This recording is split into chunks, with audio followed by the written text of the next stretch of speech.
Subscribe to our YouTube channel and press the bell icon to get the latest updates.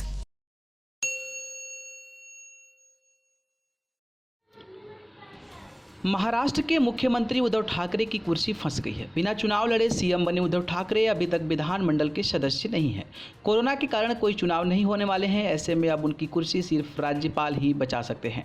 ऐसे में इस बात की भी चर्चा हो गई है कि अगर उद्धव ठाकरे को इस्तीफा देना ही पड़ गया तब क्या होगा। हो सकता है कि शिवसेना कुछ समय के लिए किसी और को सीएम बनाए और कुछ दिन बाद जब उद्धव ठाकरे फिर से चुनकर आए तो वह कुर्सी संभाले। दरअसल नवंबर 2019 में शिवसेना ने भारतीय जनता पार्टी का साथ छोड़ दिया था और कांग्रेस और एनसीपी के साथ मिलकर सरकार बना ली। सरकार बनी तो शिवसेना के मुखिया उद्धव ठाकरे सीएम बने। हालांकि वह सीएम बनना नहीं चाहते थे, लेकिन एनसीपी ने आदित्य ठाकरे जैसे पहली बार के विधायक को सीएम के रूप में स्वीकार नहीं किया।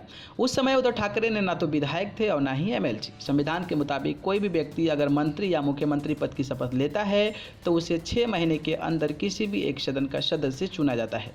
उद्धव ठाकरे भी इसी चक्कर में थे कि अप्रैल में होने वाले एमएलसी चुनाव में वह चुने जाएंगे।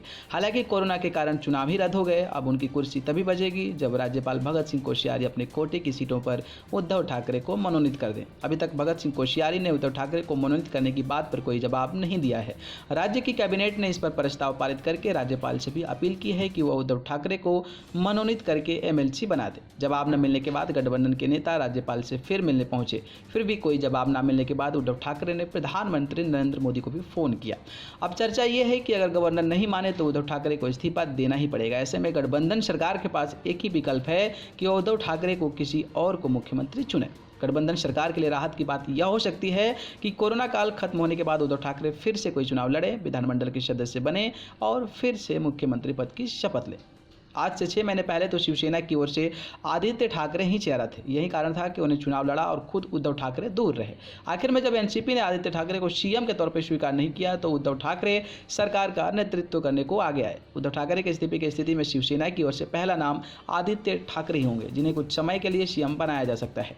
इसका कारण है कि वह निर्वाचित विधायक हैं और शिवसेना में उद्धव ठाकरे के बाद सबसे लोकप्रिय नेता भी हैं।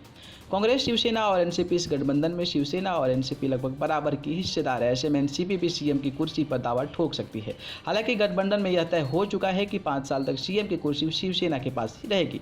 वैसे भी अगर उद्धव ठाकरे को इस्तीफा देना भी पड़ा तो सरकार पर कोई असर नहीं पड़ेगा और कुछ ही समय में वह फिर से सीएम बन जाएंगे। रोचक बात यह है कि 6 महीने में विधानमंडल का सदस्य न बन पाने के कारण इस्तीफा देने वाले पहले व्यक्ति उद्धव ठाकरे होंगे। कोरोना के कारण ही सही, लेकिन उद्धव ठाकरे अनचाहा रिकॉर्ड बना देंगे। न्यूज़ रूम से न्यूज़ लाइव की रिपोर्ट।